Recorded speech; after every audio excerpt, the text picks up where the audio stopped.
कहानी शुरू होती है और हम देखते हैं नल्ले निरोध को, जो कि एक गर्ल्स हॉस्टल के सामने खड़ा हुआ होता है। वो कहता है कि इस हॉस्टल में 100 से भी ज्यादा पटाखा लड़कियां रहती हैं और उनमें से कोई एक मेरा सच्चा प्यार हो सकता है। वो लड़की जिसके साथ मैं अपनी पूरी जिंदगी बिताऊं और बस उसे दिन रात घोड़ी बनाऊं। लेकिन अभी मुझे ये नहीं पता कि वो लड़की कौन होगी। इसके बाद नल्ला निरोध लिफ्ट से ऊपर जा रहा होता है, जिस दौरान वहां पर एक लड़की आती है जिसने अपने हाथ में बहुत सारे कपड़े पकड़े हुए थे। वो दोनों लिफ्ट में चढ़ते हैं और बेसमेंट में जाने लगते हैं, लेकिन तभी उस हॉस्टल की लाइट चली जाती है, जिस वजह से वो दोनों उस लिफ्ट में फंस जाते हैं। अब टाइम पास करने के लिए नल्ला निरोध उस लड़की से बात करने लगता है, जिस दौरान उस लड़की में ठड़क जाग जाती है और वो नल्ले निरोध को पकड़कर चूसना शुरू कर देती है। अब इसे नल्ले निरोध का पप्पू भी खड़ा हो जाता है, जिसके बाद वो उस लड़की को दबोच लेता है और वहीं पटक कर घोड़ी बना देता है। अब पूरी रात जमकर मजदूरी करने के बाद जब अगली सुबह नल्ले निरोध की आंख खुलती है तो वो देखता है कि वो लड़की वहां से जा चुकी होती है और बदले में वो वहां पर अपनी कच्ची छोड़कर जाती है। इसके बाद नल्ला निरोध अपने रूममेट राजू चौरसिया से मिलता है और उसे कहता है कि मुझे कैसे भी उस लड़की को ढूंढना पड़ेगा जिसे कल रात मैंने घोड़ी बनाया था। राजू चौरसिया कहता है कि भाई तू उसे भूल जा, वो सिर्फ एक लड़की है, तुझे और भी लड़कियां मिल जाएंगी। लेकिन इस पर नल्ला निरोध कहता है कि कल रात के बाद से मेरा उसके साथ एक कनेक्शन बन चुका है, इसलिए मुझे अब कैसे भी उसे ढूंढना ही पड़ेगा।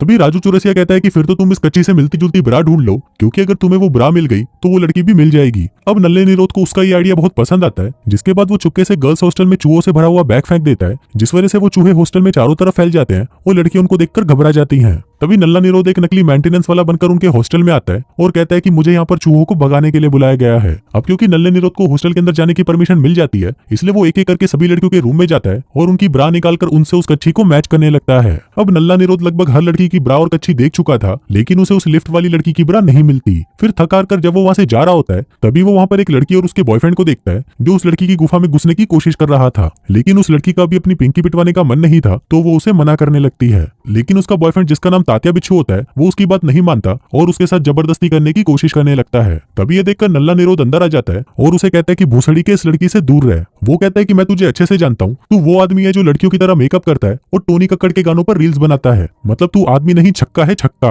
अब ये सुनकर तात्या बिच्छू से कहता है कि भूसड़ी के तू यहाँ क्या कर रहा है। नल्ला निरोध कहता है कि मैं इस लड़की को बचाने आया हूँ। जिसके बाद वो तात्या बिच्छू की दोनों चूचियों को पकड़ लेता है और उन्हें घुमाने लगता है। अब इससे तात्या बिच्छू की गांड फट जाती है, जिसके बाद वो भी उसकी चूचियां पकड़ लेता है और उन्हें मरोड़ देता है। अब कुछ देर तक तो वो दोनों ऐसे ही बकचोदी करते हैं, जिसके बाद नल्ला निरोध उस दर्द को सह नहीं पाता और उसे छोड़ देता है। फिर तात्या बिच्छू नल्ले निरोध से कहता है कि भूसड़ी के अब तो तू मरेगा, और उस लड़की को कहता है कि तेरी गांड तो मैं बाद में लूंगा। जिसके बाद वो वहां से चला जाता है। अब क्योंकि नल्ले निरोध ने उस लड़की की जान बचाई थी, तो वो उससे इंप्रेस हो जाती है। फिर वो उसे बताती है कि मेरा नाम है तड़पती फुद्दी, लेकिन स्कूल में सभी मुझे गंडमरी बुलाते थे क्योंकि मैं किसी का भी घोड़ा अंदर ले सकती थी। अब नल्ले निरोध से बातें करके तड़पती फुद्दी में ठड़क जाग जाती है और वो उसके साथ वहीं पर ही घचाघच करना शुरू कर देती है। लेकिन नल्ले निरोध को उसके साथ मजदूरी नहीं करनी थी, इसलिए वो उसे मना कर देता है। तभी वो वहां पर पड़ी हुई 2 बॉल्स को देखता है और उससे पूछता है कि ये क्या है। तड़पती फुद्दी बताती है कि ये मेरी पिनबॉल बॉल्स है, इसको मैं अपनी हूत में रखती हूँ क्योंकि इससे मुझे बहुत मजा आता है। अभी सुनकर नल्ला निरोध हैरान हो जाता है और सोचता है कि भैंचोद ये तो सच में ही तड़पती फुद्दी है। जिसके बाद वो भी वहां से चला जाता है। अब क्योंकि नल्ले निरोध को उस कच्ची की मैचिंग वाली ब्रा अभी तक नहीं मिली थी, इसलिए वो अगले दिन वहां पर फिर से घुस जाता है और चुपके से लड़कियों की ब्रा और कच्चियों को देखने लगता है। लेकिन इस बार भी उसे वहां पर कुछ नहीं मिलता। इसके बाद जब वो अपने दोस्त राजू चौरसिया से बात कर रहा होता है, तभी वो वहां पर एक बहुत ही सुंदर लड़की को आते हुए देखता है, जिसका नाम होता है दीपाली दूध वाली। फिर नल्ला निरोध बताता है कि दीपाली एक ऐसी लड़की है जो पूरे कॉलेज में सबसे सुंदर है और कॉलेज के लड़के उसके बारे में सोचकर रोज रात को अपना पानी निकालते हैं।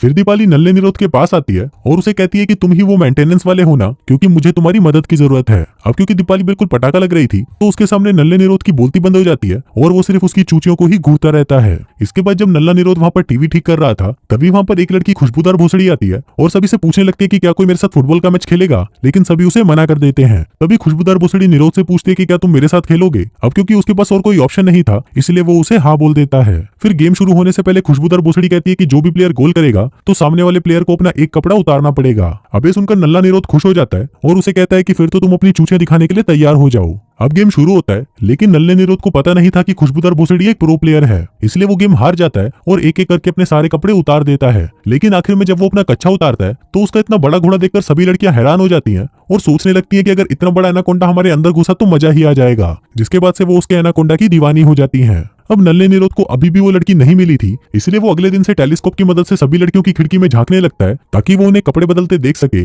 और ये भी देख सके कि वो रोज कौन कौन सी ब्रा पहनती हैं। फिर एक रात वो चुपके से एक लड़की के रूम में घुस जाता है जिसका नाम था देती हूँ पर लेते नहीं, लेकिन लोग उसे प्यार से पिंकी बुलाते थे। फिर नल्ला निरोध बताता है कि पिंकी एक ऐसी लड़की है जिसे बहनचोद दुनियादारी से कोई मतलब ही नहीं है और वो दिन भर सिर्फ एक ही जगह पर पड़ी रहती है। नल्ला निरोध उसके पास जाकर उसे बात करने की कोशिश भी करता है, लेकिन पिंकी उस पर ध्यान नहीं देती। फिर एक दिन जब वो एक लड़की के रूम में घुसकर उसकी ब्रा देख रहा होता है, उसी दौरान वहां पर वो लड़की आ जाती है जिसका नाम चुलबुली चमेली होता है। अब नल्ला निरोध कैसे भी उसे छुपने की कोशिश करता है, लेकिन चुलबुली चमेली उसे पकड़ लेती है और उस पर स्प्रे से हमला कर देती है। लेकिन तभी चुलबुली चमेली उसे पहचान लेती है और उसे कहती है कि हम दोनों 11th स्टैंडर्ड में सेम क्लास में थे। अब नल्ला निरोध भी उसे पहचान जाता है, जिसके बाद वो उसे अपनी लिफ्ट वाली लड़की के बारे में बताता है और कहता है कि उसी को ढूंढने के लिए ही मैं ये सब कर रहा हूँ। अब ये सुनकर चुलबुली चमेली को बहुत अच्छा लगता है, जिसके बाद वो भी उस लड़की को ढूंढने के लिए उसकी हेल्प करने लग जाती है।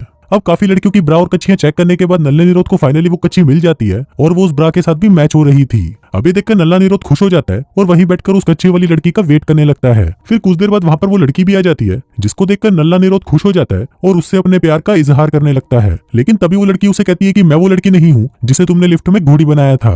अब ये सुनते ही नल्ले निरोध का दिल टूट जाता है और वो निराश होकर वहां से चला जाता है। अब नल्ले निरोध का ये प्लान तो फ्लॉप हो चुका था, इसलिए अब वो उस लड़की को ढूंढने के लिए दूसरा प्लान बनाता है। वो कॉलेज के न्यूज़पेपर में उस लड़की के बारे में एक आर्टिकल लिखता है कि जो भी लड़की उस रात लिफ्ट में मेरे लिए घोड़ी बनी थी, वो थर्सडे रात को क्लब के बेसमेंट में आकर मुझसे मिले। फिर थर्सडे रात को नल्ला निरोध बेसमेंट में बैठकर उस लड़की का वेट कर रहा होता है, लेकिन वहां पर कोई नहीं आता। फिर कुछ देर बाद वहां पर चुलबुली चमेली आती है और उसे डिनर के लिए अपने साथ घर पे ले जाती है। फिर जब चुलबुली चमेली खाना बना रही होती है तो उसको देखकर नल्ले निरोध को लगता है कि शायद चुलबुली चमेली भी वो लिफ्ट वाली लड़की हो सकती है, इसलिए वो एक ग्लास से उसकी चूचों को नापने लगता है, लेकिन बदकिस्मती से वो भी वो लड़की नहीं होती। अब बातों ही बातों में चुलबुली चमेली को एक आइडिया आता है। वो नल्ले निरोध को लड़कियों वाले कपड़े पहनाकर उसे पूरी तरह एक लड़की बना देती है, ताकि वो बाकी लड़कियों के बीच में रहकर उनसे उस रात के बारे में पूछ सके। फिर लड़की बनकर वो चुलबुली चमेली के साथ कुछ लड़कियों के ग्रुप में जाकर बैठता है ताकि वो उनकी बातें सुन सके। लेकिन वहां पर वो लड़कियां तो ये बातें कर रही होती हैं कि उन्होंने कितने लड़कों का घोड़ा अपने मुंह में लिया है। अब उनकी ये बात सुनकर नल्ले निरोध को घिन आने लग जाती है, इसलिए वो दोनों वहां से चले जाते हैं। अब नल्ला निरोध खुद ही एक एक लड़की के पास जाकर उनसे बातें करने लगता है, ताकि बातों ही बातों में वो उनसे पता लगा सके कि उनमें से वो लिफ्ट वाली लड़की कौन सी है। साथ ही वो लड़की बनकर दीपाली से भी बात करने की कोशिश करता है, क्योंकि लड़का रहते हुए तो दीपाली के सामने उसकी आवाज तक नहीं निकलती। फिर एक रात जब नल्ला निरोध पिंकी से बात करने के लिए उसके रूम में जाता है तो वो देखता है कि वो तो वहां पर नहीं होती, लेकिन वहां पर उसकी बहुत सारी कच्चियां और ब्रा टंगी होती है। साथ ही वहां पर उसे एक किताब भी मिलती है जिसमें गचागच की बहुत सारी कहानियां लिखी होती हैं। अब ये देखकर नल्ला निरोध पिंकी को देखने के लिए बाहर आता है, लेकिन तभी वो देखता है कि पिंकी हॉस्टल की छत से कूदकर आत्महत्या करने की कोशिश कर रही होती है। अब ये देखकर नल्ला निरोध भागते हुए उसके पास जाता है और उससे पूछता है कि तुम ये क्यों कर रही हो। पिंकी कहती है कि मैं बहुत बदसूरत दिखती हूँ, जिसकी वजह से कोई भी लड़का मुझे घोड़ी नहीं बनाना चाहता। इस पर नल्ला निरोध कहता है कि ऐसा नहीं है, तुम बदसूरत नहीं हो। पिंकी कहती है कि लड़के मुझे देखते तक नहीं और वो बाकी लड़कियों को तो सेट कर लेते हैं, लेकिन मुझे कोई भी लड़का सेट नहीं करता। ना तो कोई मेरे साथ घूमता फिरता है और ना ही कोई मुझे अपने घर पर इनवाइट करता है। मैं अपनी सारी छुट्टियां सिर्फ अकेले ही बिताती हूँ। अब ऐसे जीने से अच्छा तो मेरा मर जाना ही सही रहेगा। अब ये सुनकर नल्ला निरोध सोचता है कि इसकी जिंदगी के तो सच में लोड़े लगे हुए हैं, लेकिन फिर भी वो उसे समझाता है और उसे आत्महत्या करने से रोक देता है। इसके बाद वो उसके साथ टाइम स्पेंड करना शुरू कर देता है, ताकि उसको अकेला फील ना हो और वो उसे थोड़ा स्पेशल फील करा सके। फिर उसी रात वो तड़पती फुद्दी के रूम में जाता है, जहाँ पर वो अपनी दोनों गोटियां अपनी गुफा में घुसाकर मजे ले रही होती है। तभी तड़पती फुद्दी भी नल्ले निरोध को देख लेती है और उसे उसके पास आने के लिए बोलती है। अब वो दोनों साथ में बैठकर बातें करने लगते हैं, लेकिन तभी वहां पर तात्या बिच्छू आ जाता है, जो कि आज नल्ले निरोध की गांड लेने आया था। फिर वो नल्ले निरोध को पकड़कर कूटने लगता है, लेकिन तभी नल्ला निरोध और तड़पती फुद्दी एक स्टेबलर से उसे वहीं पर फंसा देते हैं, जिसके बाद वो दोनों वहां से भाग जाते हैं। अब वो दोनों उससे बचकर सीढ़ियों से ऊपर भाग रहे होते हैं, लेकिन तभी तड़पती फुद्दी की फुद्दी में से उसकी बॉल निकलकर नीचे गिर जाती है, जिसकी आवाज तात्या बिच्छू सुन लेता है। फिर वो उन दोनों को पकड़ने के लिए उनके पास आने लगता है, लेकिन तभी तड़पती फुद्दी की दूसरी बॉल भी निकलकर नीचे गिर जाती है और तात्या बिच्छू के पैरों के नीचे आ जाती है। अब तात्या बिच्छू उस बॉल पर फिसल जाता है और सीधा जाकर सीढ़ियों से नीचे गिरता है। इसके बाद तड़पती फुद्दी नल्ले निरोध को अपने रूम में ले जाती है, जहाँ पर वो दोनों पूरी रात पलंग तोड़ गचागच मचाते हैं। फिर अगले हफ्ते नल्ला निरोध फिर से उस हॉस्टल के बेसमेंट में जाकर उस लड़की का वेट कर रहा होता है, लेकिन इस बार वो लड़की वहां पर आ जाती है। अब उसको देखकर नल्ला निरोध बहुत खुश होता है, लेकिन वो लड़की उसे कहती है कि मुझे ढूंढना बंद करो, क्योंकि मैं तुमसे मिलना नहीं चाहती। नल्ला निरोध कहता है कि क्या हम 1 मिनट बात कर सकते हैं, लेकिन वो लड़की उसे मना कर देती है और वहां से चली जाती है। तभी नल्ला निरोध भी उसकी शक्ल देखने के लिए उसके पीछे जाने लगता है, लेकिन तभी वो जाकर सीधा एक घर की बुढ़िया से टकराता है। अब ऐसे ही कुछ दिन और बीत जाते हैं। नल्ला निरोध का कॉलेज भी खत्म होने वाला होता है, इसलिए अब उसे कैसे भी करके उस लड़की के बारे में पता लगाना ही था। फिर वो एक आखिरी दाव खेलता है, जिसके लिए वो हॉस्टल की सभी लड़कियों के साथ अच्छे से बातें करने लग जाता है, ताकि वो लड़कियां खुद ही उससे इंप्रेस होकर उसे बता दें कि वो लिफ्ट वाली लड़की वो ही है। इसके साथ ही वो पिंकी का भी एक शानदार सा फोटोशूट कराता है, जिसमें वो बहुत ज्यादा सुंदर लग रही होती है। अब ये देखकर पिंकी भी बहुत खुश हो जाती है, क्योंकि ये देखकर अब उसको खुद के लिए कॉन्फिडेंस आने लग गया था। इसके बाद वो दीपाली दूध वाली से भी मिलने उसके पास जाता है, लेकिन वहां पहुंचते ही वो देखता है कि दीपाली का मुंह किसी चुड़ैल की तरह डरावना हो गया है। लेकिन इससे नल्ले निरोध को कोई फर्क नहीं पड़ता और वो दीपाली से बहुत ही अच्छे से बात करता है और उसे कंफर्टेबल फील कराता है, इसके बाद वो लड़की बनकर तड़पती फुद्दी के पास जाता है और उसे पूछता है कि क्या तुम्हें नल्ला निरोध पसंद है, लेकिन तड़पती फुद्दी उसे मना कर देती है और कहती है कि वो मेरे टाइप का नहीं है। इसी दौरान वहां पर फिर से तात्या बिच्छू आ जाता है और तड़पती फुद्दी को परेशान करने लगता है, लेकिन तभी नल्ला निरोध उन दोनों के बीच में आ जाता है और उसे बचा लेता है। अब तात्या बिच्छू को किसी को तो पेल नहीं था, इसलिए वो नल्ले निरोध को ही दबोच लेता है और उसके साथ गचागच करने की कोशिश करता है, लेकिन तभी नल्ला निरोध उसकी जीभ काट लेता है और उसे वहीं तड़पता छोड़कर वहां से चला जाता है। इसके बाद जब नल्ला निरोध अपने रूम में वापस आता है तो वो वहां पर राजू चौरसिया को देखता है जो कि अपनी हाथ गाड़ी चला रहा होता है, लेकिन तभी नल्ले निरोध को उसकी कटी हुई लुल्ली दिखाई देती है, जिसको देखकर वो घबरा जाता है और उसे पूछने लगता है कि ये कैसे हुआ। इस पर राजू चौरसिया बताता है कि जब वो स्कूल में था तो वो एक लड़की के साथ घचागच कर रहा था, लेकिन जब वो लड़की उसका चूस रही थी तो उसने जोश में आकर उसका घोड़ा आधा काट लिया था। अब ऐसे ही कुछ दिन और बीत जाते हैं, लेकिन अभी तक नल्ला निरोध उस लड़की को नहीं ढूंढ पाया था, इसलिए वो एक रात गर्ल्स हॉस्टल के बाहर आकर खड़ा हो जाता है और सभी को बताने लगता है कि कुछ दिनों पहले मैंने लिफ्ट में एक लड़की के साथ गचागच किया था और अब मैं उस लड़की से प्यार करने लगा हूँ, इसलिए अगर आप में से जो भी वो लड़की है तो प्लीज मुझे बता दे कि वो कौन है। अब उसकी ये बातें सुनकर सभी लड़कियां खिड़की पर आ जाती हैं और सभी उसे बोलने लगती हैं कि हाँ मैं ही वो लड़की हूँ। अब वो सभी ऐसा इसलिए बोल रही थी क्योंकि पिछले कुछ दिनों से उसने उन लड़कियों के साथ काफी अच्छे से बर्ताव किया था जो किसी दूसरे लड़के ने उनके साथ नहीं किया था। अब नल्ले निरोध के तो मजे हो चुके थे क्योंकि अब 100 लड़कियां उसके लिए घोड़ी बनने को तैयार थी, लेकिन नल्ला निरोध जो कि पूरा ही बावली गांड था वो अभी भी उसी लड़की को ढूंढ रहा था जिससे वो उस रात लिफ्ट में मिला था। तभी उसकी नजर एक खिड़की पर पड़ती है जहाँ पर वही लड़की खड़ी हुई थी। अब ये देखकर नल्ला निरोध समझ जाता है कि ये वही लड़की है, जिसके बाद वो उसको देखने के लिए कुत्ते की तरह भागने लगता है। फिर जब वो उसके रूम पर पहुंचता है तो वो देखता है कि ये तो कोई एशियन लड़की है, लेकिन वो लड़की भी उसे मना कर देती है और कहती है कि चूतिया मैं वो नहीं हूँ, तेरी वाली आइटम नीचे वाले फ्लोर पर है। अब नल्ला निरोध फिर से भागता है और उसके रूम पर जाकर देखता है कि ये लड़की तो तड़पती फुद्दी होती है, लेकिन तड़पती फुद्दी भी उसे मना कर देती है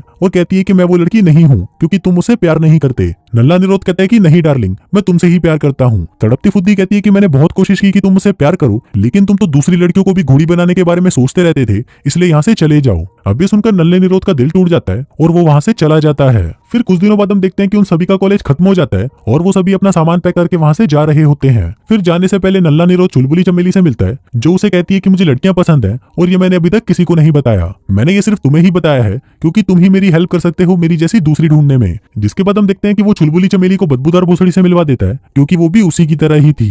इसके साथ ही नल्ला निरोध राजू चौरसिया और पिंकी का भी टाका भिड़वा देता है जहाँ पर वो दोनों एक लिफ्ट में बंद हो जाते हैं और पूरी रात घचागच करते हैं। अब सबकी सेटिंग हो चुकी थी, लेकिन सिर्फ नल्ला निरोध ही सिंगल रह गया था, इसलिए वो भागते हुए फिर से तड़पती फुद्दी के पास जाता है और उसे पकड़कर चूसना शुरू कर देता है। इसके बाद वो उसके कपड़े उतारता है और फिर वो दोनों मिलकर पूरी रात पलंग तोड़ घचागच करते हैं और इसी के साथ ही ये कहानी यहीं खत्म हो जाती है।